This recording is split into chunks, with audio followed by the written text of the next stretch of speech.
Pregnancy में diabetes एक major risk factor है। जी हाँ। Hello everyone, welcome back to my study blog. So today we are going to discuss about the topic of diabetes mellitus. So firstly we will discuss about diabetes mellitus. What is diabetes mellitus? Diabetes mellitus अकर होता है 24 weeks पे या फिर 24 weeks के बाद, और इसमें glucose का जो लेवल होता है वो ब्लड स्ट्रीम में इंक्रीज हो जाता है।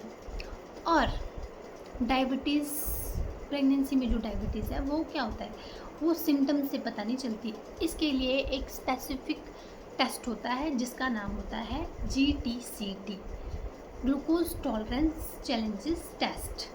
इसे किस तरह से किया जाता है? ग्लूकोज चैलेंजेस टेस्ट, जो ग्लूकोज टॉलरेंस चैलेंजेस टेस्ट होता है हमारे पास, इसके लिए पहले बोला जाता था कि खाली पेट करना है, नहीं, अब आप इसको खाना खाने के बाद भी कर सकते हैं। बट जो इसका प्रोसीजर रहता है वो कुछ इस तरह से रहता है।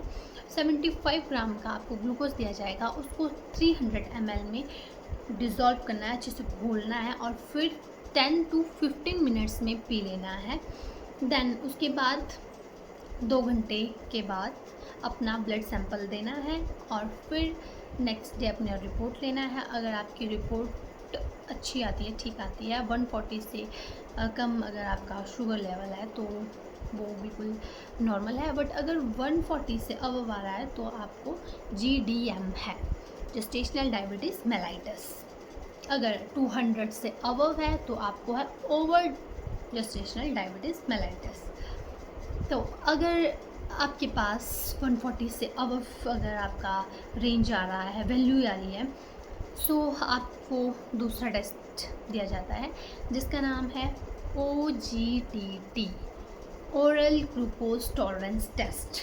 इसमें क्या देखा जाता है, इसमें भी ब्लड ग्लूकोज लेवल चेक किया जाता है और ये मतलब 8 से 10 दिन के बाद कर सकते हैं आप।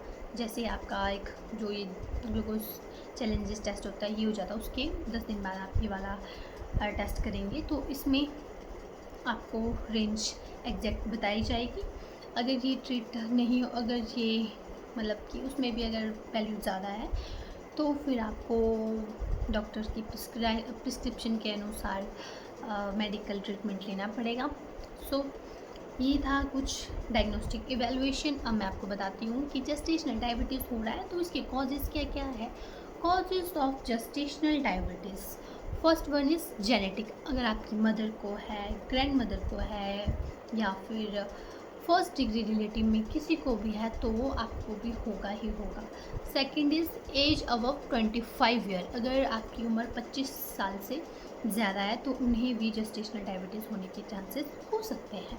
अगर आपका फर्स्ट प्रेगनेंसी में जेस्टेशनल डायबिटीज़ था तो सेकंड प्रेगनेंसी में भी होगा आपको जेस्टेशनल डायबिटीज़। और अगर आप ओबीज हो, ओबेसिटी वाले पेशेंट में भी बहुत ज़्यादा देखने को मिलता है ये। और साथ में ही अगर अगर आप थिन हो तो आपको भी हो सकता है। ऐसा नहीं है कि ओबीज वाले पेशेंट को ही होगा, थिन वाले को भी हो सकता है ये जेस्टेशनल डायबिटीज़ मेलाइटस। और जो ये जेस्टेशनल डायबिटीज़ मेलाइटस नहीं, ये फर्स्ट ट्राइमेस्टर में नहीं होता है, ये सेकंड ट्राइमेस्टर या थर्ड ट्राइमेस्टर में अराइज होता है। और अब आता है हमारे पास इसकी मैनेजमेंट। तो इसकी जो इसके साइन एंड सिम्टम्स आएंगे। साइन एंड सिम्टम्स वैसे तो बहुत ही रेयर देखने को मिलता है, नहीं मिलता है देखने को, क्योंकि जो इसमें साइन एंड सिम्टम्स होते हैं वो नेचुरली प्रेगनेंसी के टाइम पर अराइज होती ही है। सो ये सिम्टम्स होते हैं जैसे पॉलीडिप्सिया, पॉलीयूरिया, पॉलीफेजिया। पॉलीडिप्सिया मतलब कि excessive thirst, polyphagia excessive hunger, polyuria excessive urine and fatigue also include this. So अब बारी आती है हमारे पास मैनेजमेंट की।